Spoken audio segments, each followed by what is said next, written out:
All right. Good morning, everybody. Good morning. Does anybody remember what we talked about last time? Jesus. Oh, Jesus. He said the answer was Jesus. Well, Jesus. Working for Laban. Good news. Yes, Laban. All right. So we're still in Genesis, believe it or not. I know you can't believe we're still in there. That's a short book.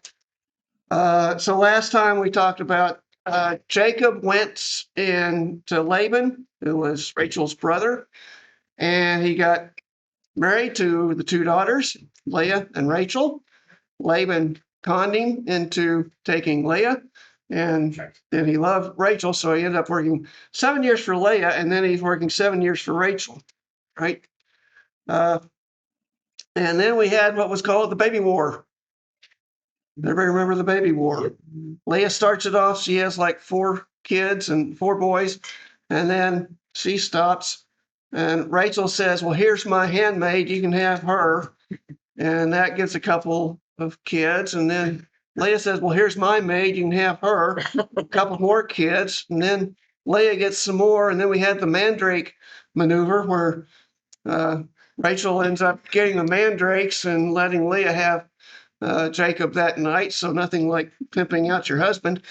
And I mean, the whole family is just Not sin going on.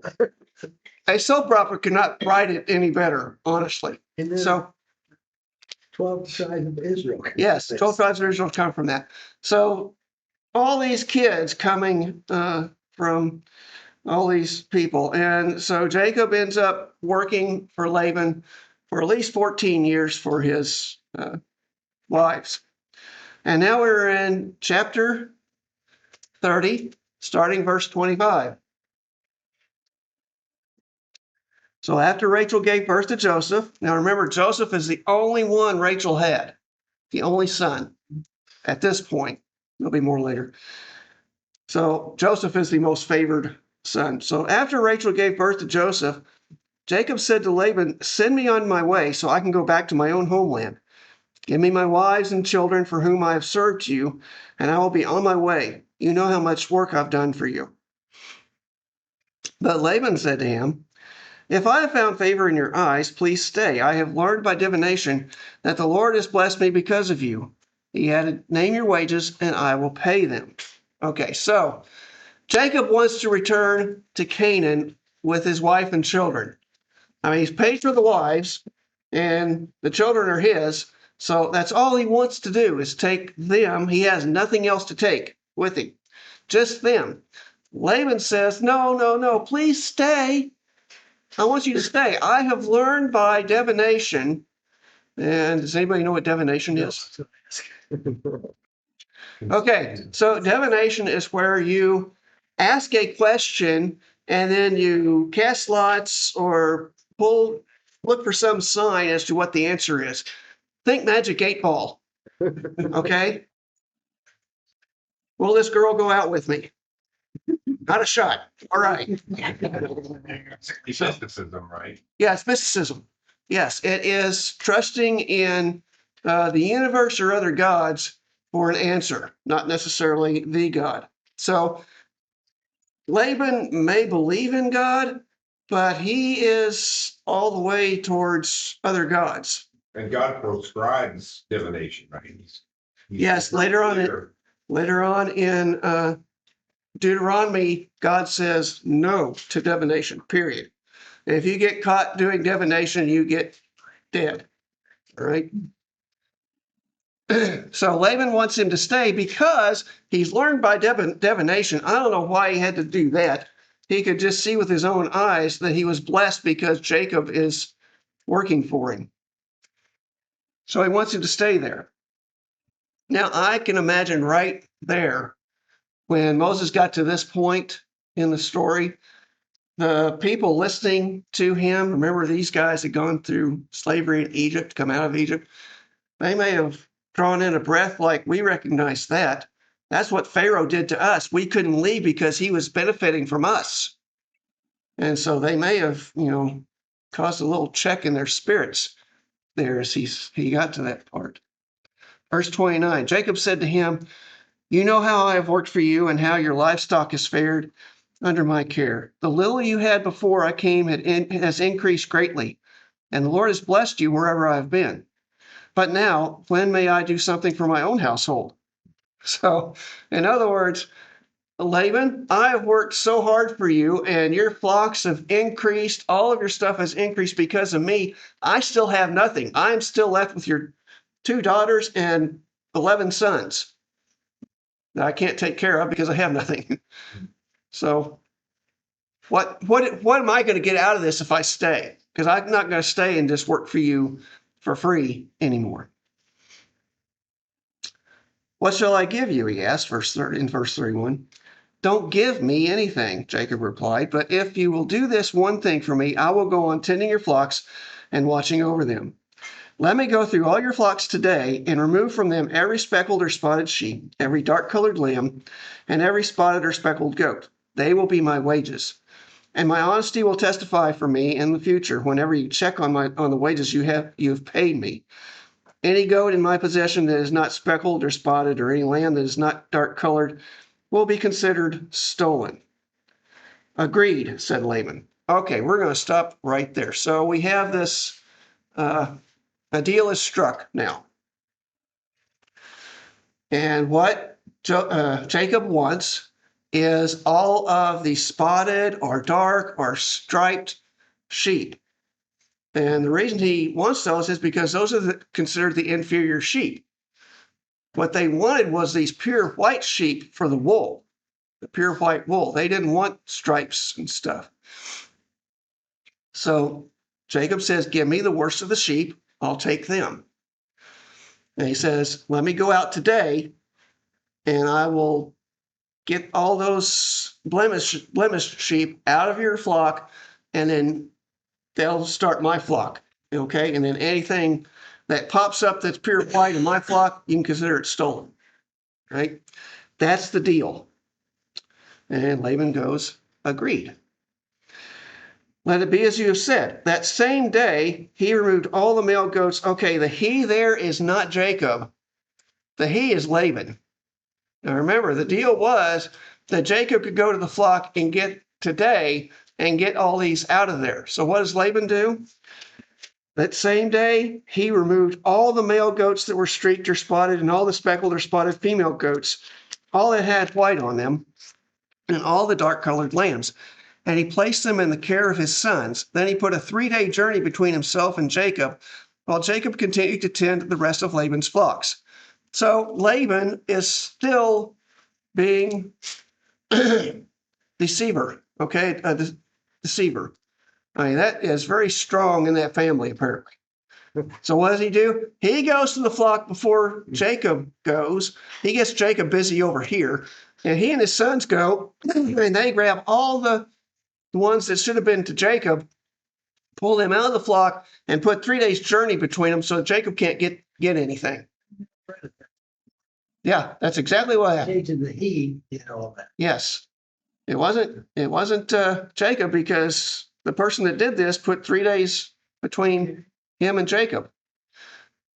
So Laban steals the flock, and Jacob has nothing. But verse 37, Jacob, however, took fresh cut branches from poplar, almond, and plane trees and made white stripes on them by peeling the bark and exposing the white inner wood of the branches. Then he placed the peeled branches in all the watering troughs so that they would be directly in front of the flocks when they came to drink. When the flocks were in heat and came to drink, they made it in front of the branches, and they bore young that were streaked or speckled or spotted. Jacob set apart the young of the flock by themselves, but made the rest face the streaked and dark-colored animals that belonged to Laban. Thus he made separate flocks for himself and did not put them with Laban's animals. Whenever the stronger females were in heat, Jacob would place the branches in the troughs in front of the animals so they would mate near the branches. But if the animals were weak, he would not place them there. So the weak animals went to Laban and the strong ones to Jacob. In this way, the man grew exceedingly prosperous and came to own large flocks and female and male servants and camels and donkeys. All right, so don't deceive a deceiver, guys. Jacob had another plan.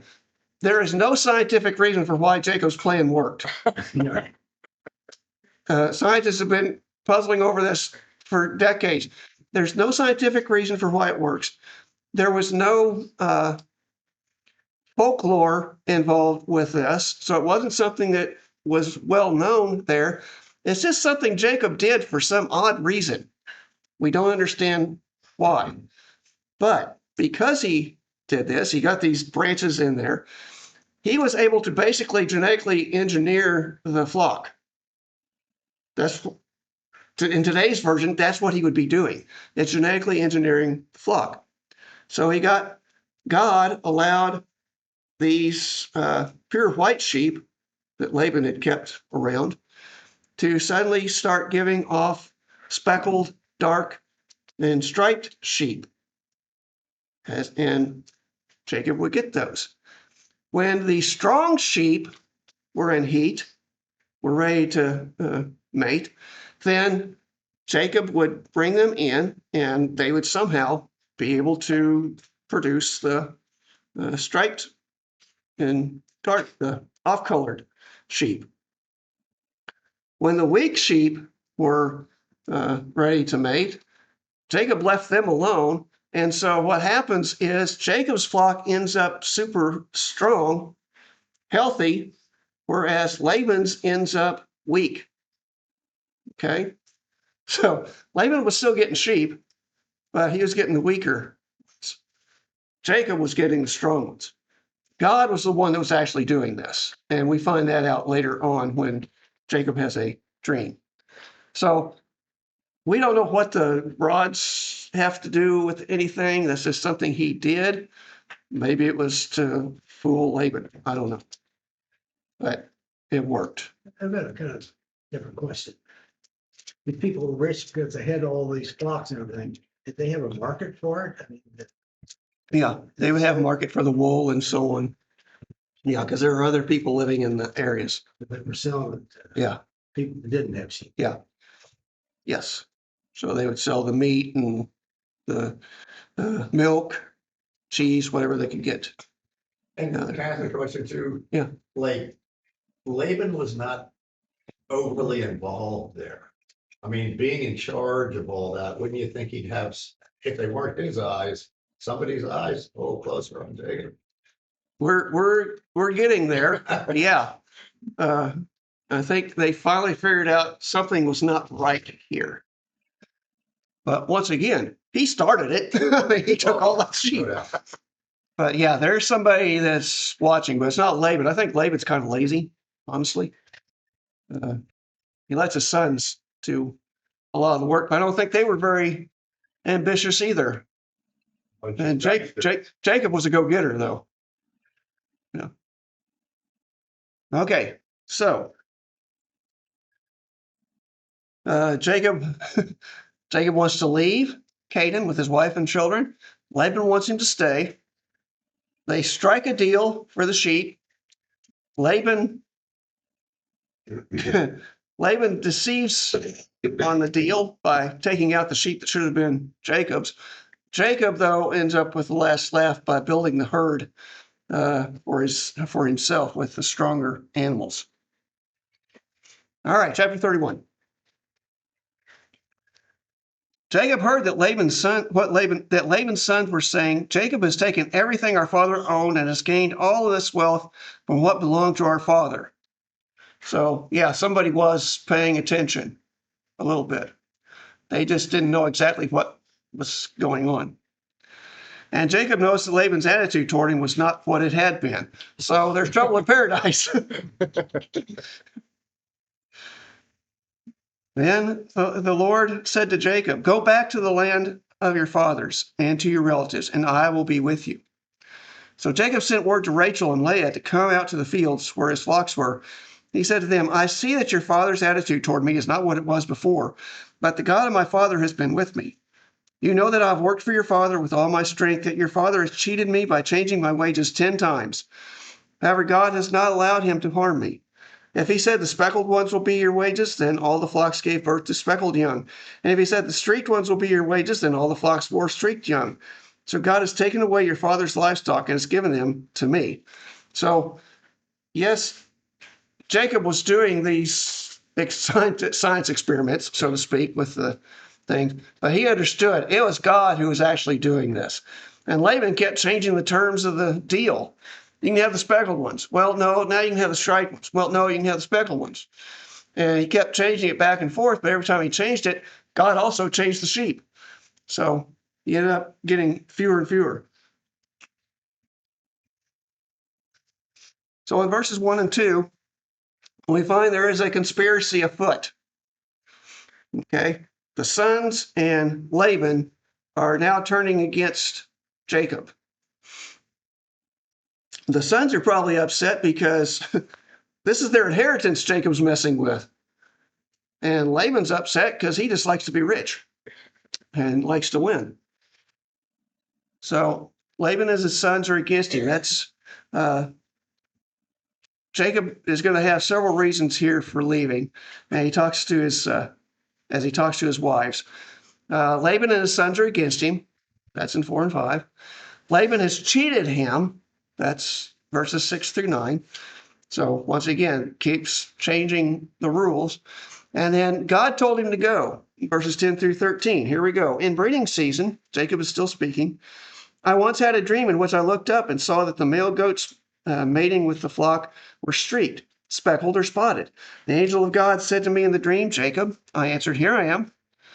And he said, look up and see that all the male goats mating with the flock are streaked, speckled, or spotted. For I've seen all that Laban has been doing to you. I am the God of Bethel. So this angel that he's talking about is really God. I'm the God of Bethel, where you anointed a pillar and where you, excuse me,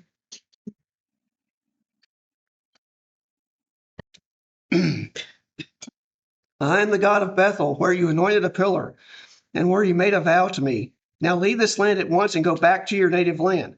So he's telling his wives, Rachel and Leah, the vision he had of God, and God telling him, leave, go back to your land now. Don't stay here any longer. Now, the women are also going to have reasons for leaving. Then, verse 14, then Rachel and Leah replied, do we still have any share in the inheritance of our father's estate? Does he not regard us as foreigners? Not only has he sold us, but he has used up what it was paid for us. Surely all the wealth that God took away from our father belongs to us and our children. So do whatever God has told you. So their reasons for leaving are they don't have any inheritance anyway with the father. The sons are the ones that give inheritance. So they don't care about that. You can bleed the old man dry as far as they're concerned. He treats them like foreigners. He has no real love for the women or the grandchildren. He treats them like foreigners. And he sold them, literally. 7 years, 7 years. I mean, there's the bride price, yes, but he sold them basically to get work out of Jacob. And he's wasted everything that he's gained from Jacob. So there's nothing left in that bride price for them to have. And they can live on Jacob's wealth. I mean, face it, they're married to the guy that has everything now. They're in good position. They'll stay with him. Why would they want to stay with Laban, their father, who doesn't give them inheritance, doesn't like them, and sold them? So they've agreed to go with Jacob now. Verse 17, then Jacob put his children and his wives on camels, and he drove all his livestock ahead of him, along with all the goods he had accumulated in Padanaram, to go to his father Isaac in the land of Canaan. When Laban had gone to shear his sheep, Rachel stole her father's household gods. Moreover, Jacob deceived Laban, their man, by not telling him he was running away. So he fled with all he had, crossed the Euphrates River, and headed for the hill country of Gilead. No, they did not load up the truck and go to Beverly. Right? They went to Gilead. So, verse 17, loading up and moving out. So they get everybody on camels. They get all the flocks and stuff ahead of them, and off they go. They do not tell Laban they're leaving. because Laban would have come up with all kinds of excuses for him to try to keep him there. So they just leave. And Rachel steals the family idols. This is going to come into play here in a few minutes. But the family idols were either tokens that had to do with who was in charge of the family, or more likely, knowing Laban, these were true false gods, probably fertility gods, since he was so up on sheep and stuff. And she steals them, not because she wants to worship them, but because they're probably in precious metal and she could, I mean, she got to get something out of this deal.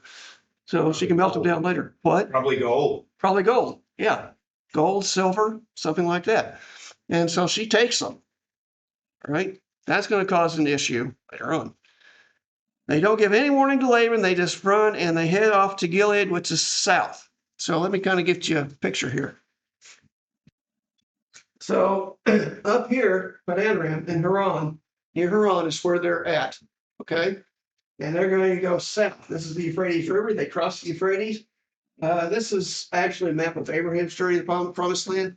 Abraham's not in this one, but it's the only map I can find. So they're going to go down here. They're going to stay on this side. Here's the Sea of Galilee down here and the Jordan River. Okay. They're going to stay on the east side of the Jordan River into Gilead. All right. So how far is that in miles, or approximately how far is that in Uh, miles? maybe 500 less. It's a long way. Yeah.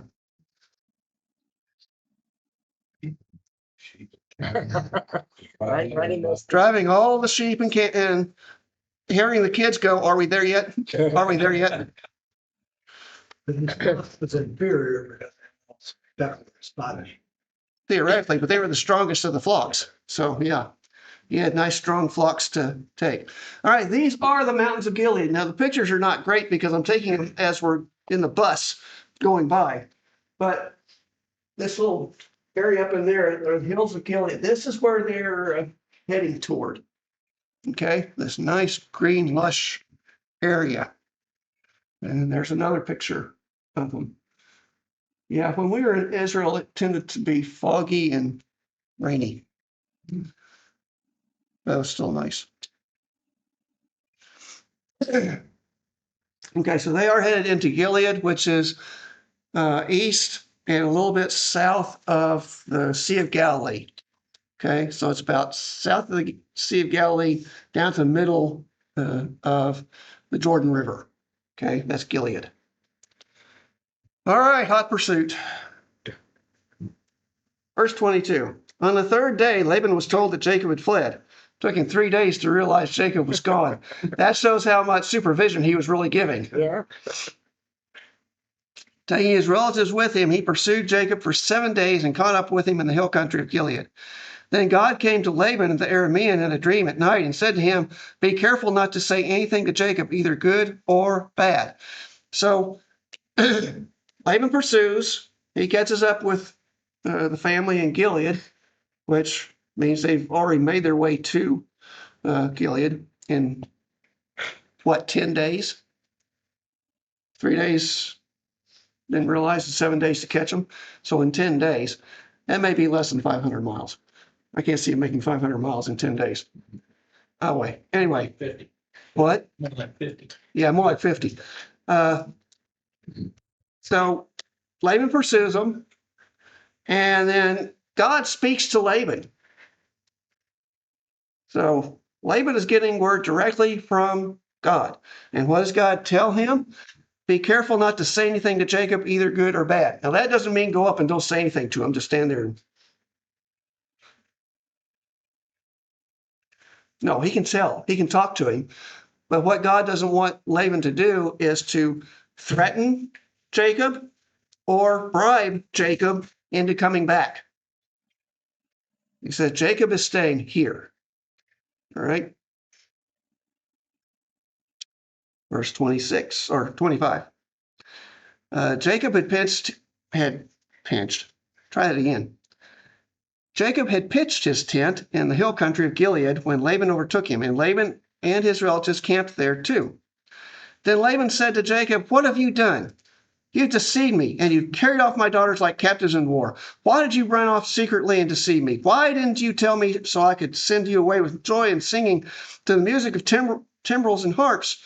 You didn't even let me kiss my grandchildren and my daughters goodbye. You have done a foolish thing. I have the power to harm you, but last night the God of your father said to me, 'Be careful not to say anything to Jacob, either good or bad.'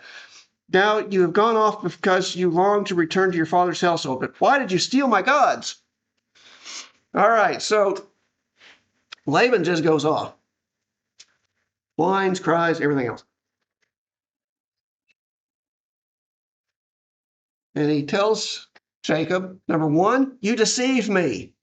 And that's really rich. This from the deceiver, the person who gave him Leah instead of Rachel, who took all the sheep, who changed his contract 10 different times, trying to steal stuff away from Jacob. You deceived me. Well, good enough for you.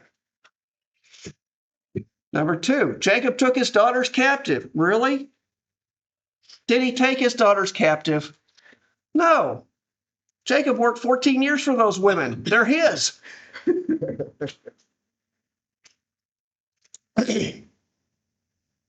You cheated me out of a celebration, like he was going to have a celebration. He had a chance to celebrate when Jacob first came to him and said, "Hey, I'm going to go." But what did he do? He said, "No, stay here and work for me." That would have been the same reaction he had if Jacob had gotten to him this time too.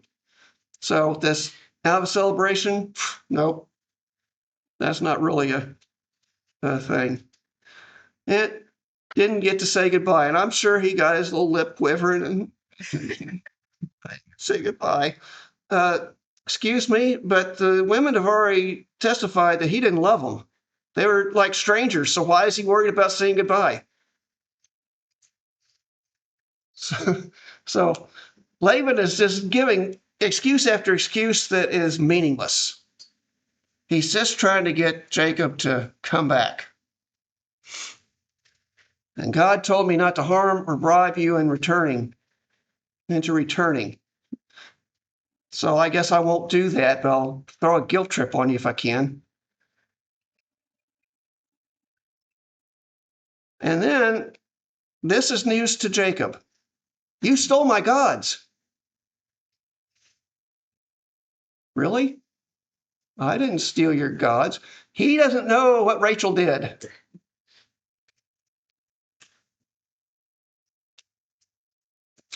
So, verse 31, Jacob comes back. Jacob answered Laban, "I was afraid because I thought you would take your daughters away from me by force. But if you find anyone who has your gods, that person shall not live. In the presence of our relatives, see for yourself whether there is anything of yours here with me. And if so, take it." Now, Jacob did not know that Rachel had stolen the gods. So Jacob just put Rachel's life in jeopardy without knowing it. So Laban went into Jacob's tent and into Leah's tent and into the tent of the two female servants, but he found nothing. After he came out of Leah's tent, he entered Rachel's tent. Now Rachel had taken the household gods and put them inside her camel's saddle and was sitting on them. Laban searched through everything in the tent but found nothing.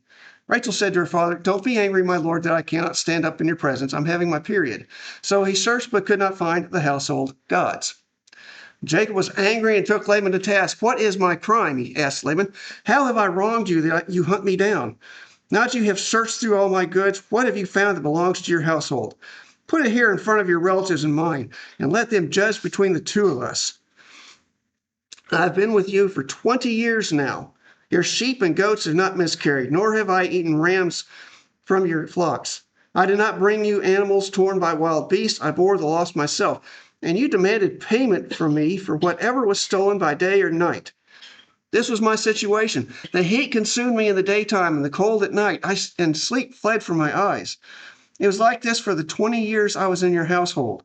I worked for you 14 years for your two daughters and 6 years for your flocks, and you changed my wages 10 times. If the God of my father, the God of Abraham, and the fear of Isaac had not been with me, you would surely have sent me away empty-handed. But God has seen my hardship and the toil of my hands, and last night he rebuked you. Okay. So Jacob goes off on Laban now. So he admits, he says, I was afraid, excuse me, afraid Laban would take Leah and Rachel by force, which, knowing Laban, that would be a distinct possibility. In order to keep Jacob there and working, hold the girls hostage. And he condemns the person who stole the gods. Once again, he doesn't know that's Rachel. Says that person needs to die. Okay. So Laban searches. He searches all over the place. And did anybody guess what Rachel did? She put the idols in the camel's saddlebag,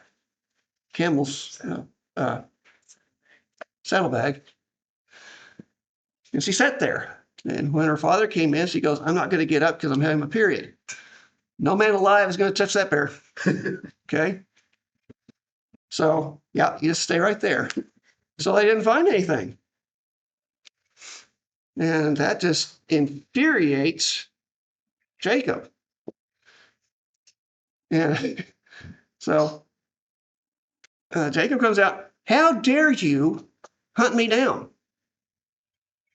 I worked 20 years for you, 14 years for the wives and 6 years for the flocks. How dare you hunt me down? How dare you falsely accuse me? What did you find that was yours in our possession? Show it to me. You have nothing. And then he talks about how he's a horrible boss. You kept changing things 10 times. It's only 6 years and you changed it 10 times. You're a horrible boss. Why would I stay with you?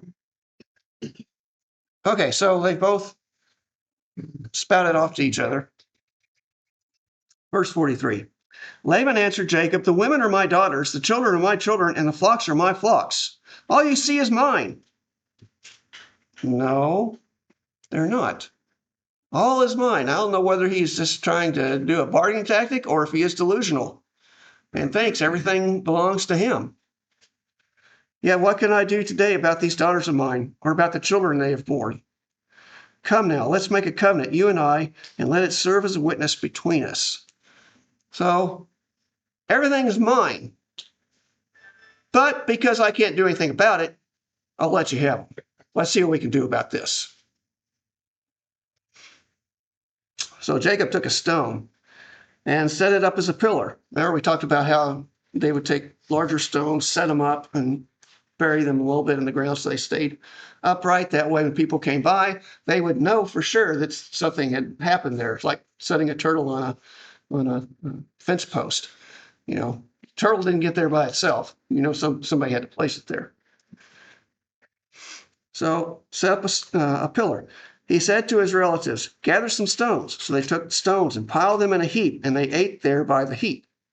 Laban called it Jagar Sahadutha, and Jacob called it Gilead, which means, both of them mean witness heap. Okay? It's very appropriate. It's a heap of stones, and it's a witness. It is a testimony that something has happened there. Okay? Well, clearly, this all kind of took place at once. It's a great big row between two people who are set in their position. Mm-hmm. And it's an impasse. It's an impasse, but they're about to get through it. And Jacob wins. So, verse 48. Laban said, this heap is a witness between you and me today. That is why it was called Gilead.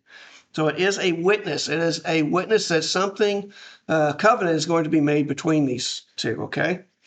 It was also called Mizpah, which means watchtower, because he said, may the Lord keep watch between you and me when we are away from each other. If you mistreat my daughters, or if you take any wives besides my daughters, even though no one is with us, remember that God is a witness between you and me. So the second part of this covenant is it's a watchtower. It is for Uh, it is a symbol that God is going to watch over Jacob, and if he mistreats the daughters in any way, that God will come against him. Interesting that Laban decides to bring God into this when he really doesn't follow God very well. And Laban also said to Jacob, here is this heap. Here is this pillar I have set up between you and me. This heap is a witness, and this pillar is a witness. I will not go past this heap to your side to harm you, and that you will not go past this heap and pillar to my side to harm me. May the God of Abraham and the God of Nahor, and the God of their father, judge between us. So the third part of this is it's a non-aggression covenant. Okay, you don't go any further north to come after me, Jacob, and I won't come south to come after you. Right? And he does invoke God, the God of Abraham, the God of Nahor, who was the grandfather, the God of their father, judge between us. So he is appealing to the same God that Jacob will appeal to. So Jacob took an oath in their name, in the name of the fear of his father Isaac, same God, fear of the father of Isaac. He offered a sacrifice there in the hill country and invited his relatives to a meal. After they had eaten, they spent the night there. So he does a sacrifice, which was part of doing covenants. We saw that this may have been the same type of thing where you have sacrifices on both sides to God and the people walk through it, like we saw with God and Abraham. Or it may have just been a simple sacrifice since they were both with the same God. And then they had a feast. And we discussed last time how if you're doing a covenant or a contract of some kind, there would be a feast to seal the deal, right? I think they may have been Baptist. You know, Baptists have to have food and everything. Casserole. Casserole, yes. Yes, I kind of miss the casserole. Anyway, verse 55, early the next morning, Laban kissed his grandchildren and his daughters and blessed them. Then he left and returned home. And everybody goes, yes. Finally, he's away. So Laban leaves, and that's all we see of Laban. Okay.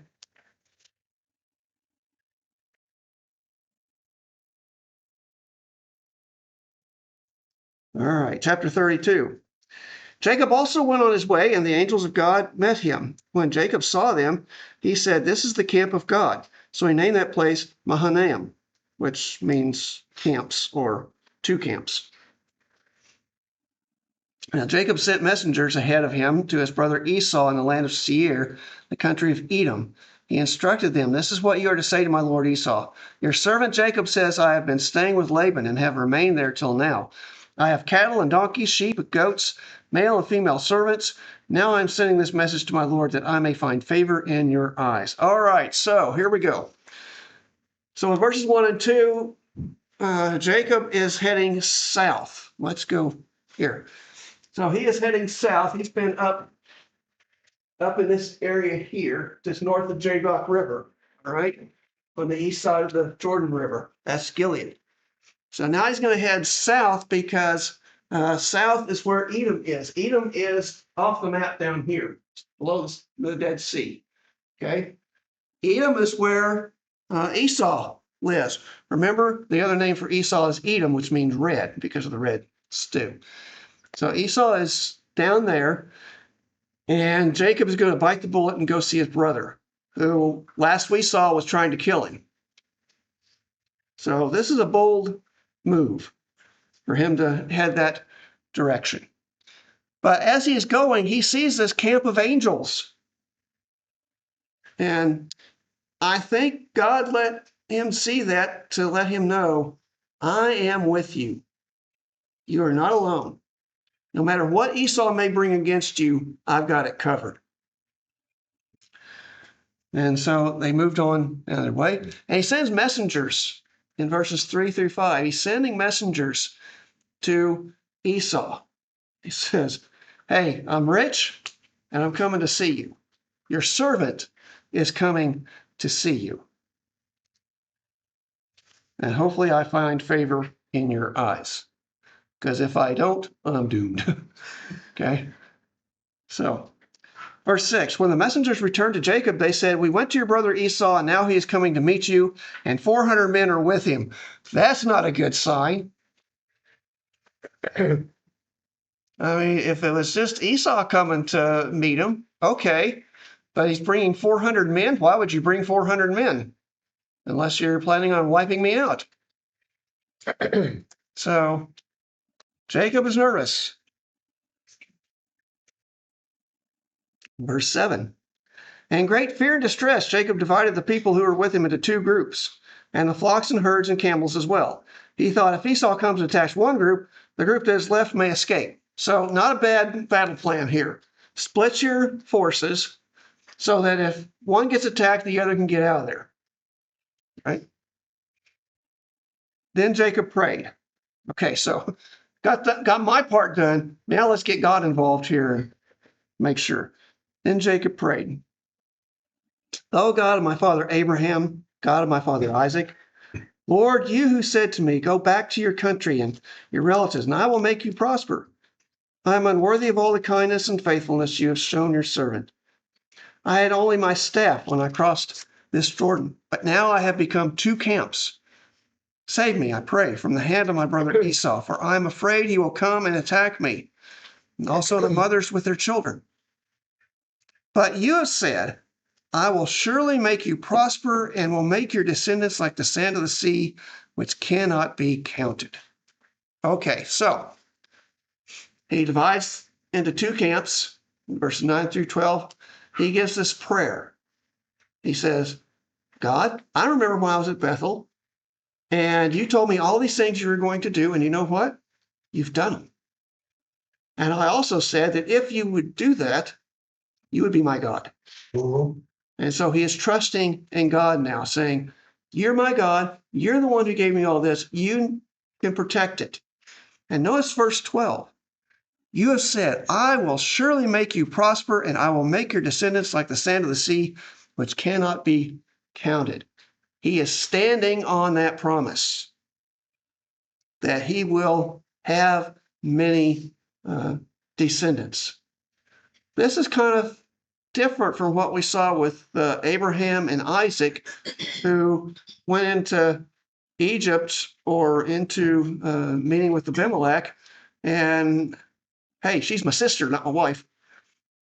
They didn't seem to trust this many descendants thing like Jacob is trusting it. Of course, he's saying there were 11 kids too. Those two didn't have any kids yet, but he is trusting in God, trusting on that promise. But he's not stupid. He's still going to take measures to make sure things go right. So, verse 13, he spent the night there, and from what he had with him, he selected a gift for his brother Esau, 200 female goats and 20 male goats, 200 ewes and 20 rams, 30 female camels with their young, 40 cows and 10 bulls, and 20 female donkeys and 10 male donkeys. And that's only part of what he had. He had a large flock and herds of everything. He put them in the care of his servants, each herd by itself, and said to his servants, go ahead of me and keep some space between the herds. He instructed the one in the lead, when my brother Esau meets you and asks, who do you belong to and where are you going and who owns all these animals in front of you? Then you are to say, they belong to your servant Jacob. They are a gift sent to my lord Esau, and he is coming behind us. He also instructed the second, the third, and all the others who followed the herds, you are to say the same thing to Esau when you meet him, and be sure to say, your servant Jacob is coming behind us. For he thought, I will pacify him with these gifts I am sending on ahead. Later, when I see him, perhaps he will receive me. So Jacob's gifts went on ahead of him, but he himself spent the night in the camp. So Jacob sends all these herds in front of him in 3 waves, hoping that will pacify Esau. Because remember, Esau didn't get a blessing. He didn't get an inheritance because of Jacob. So Jacob's trying to make up a little bit for this. And even though Jacob is the head of the family, is still presenting himself as Esau's servant. Why is that? Why does he consider himself a servant of Esau? This is more like, I know I'm ahead of you, but your servant. I am putting myself below you so you don't kill me. That's what it is. You think he's just thinking that this is gonna happen at some point, so I'm gonna do it now instead of. Well, yeah, especially since he's back in Canaan and Edom is just south there. It wouldn't be long before his brother would know he was there. So yeah, let's get this over with. And I think he actually may have felt sorry for the way he got things by conning him out of the inheritance with the food, and then of course his mother helping him get the con his dad into giving him the blessing. So not a very good way of getting things, and I think he was very contrite at that point for Esau, but he doesn't know exactly what Esau's position is yet. Well, he has to think something of him bringing 500 men. Yeah, these 400 guys with him. Either, he's very rich now, or he's joined a gang. So, yeah. But he's got 400 men coming at him. I'm going to be your servant. I don't really want to. But Esau, on the other hand, could have thought, I've heard this guy's doing well. He Yeah, could be coming at me too. yeah. So that could be why the 400 men are coming. There's still rivalry there, but I don't think it's as much as the boys think there is right now. We will see next week. We're going to end it right here. What happens when those two get together? Okay. Yeah. So I want to leave you hanging. This is a cliffhanger.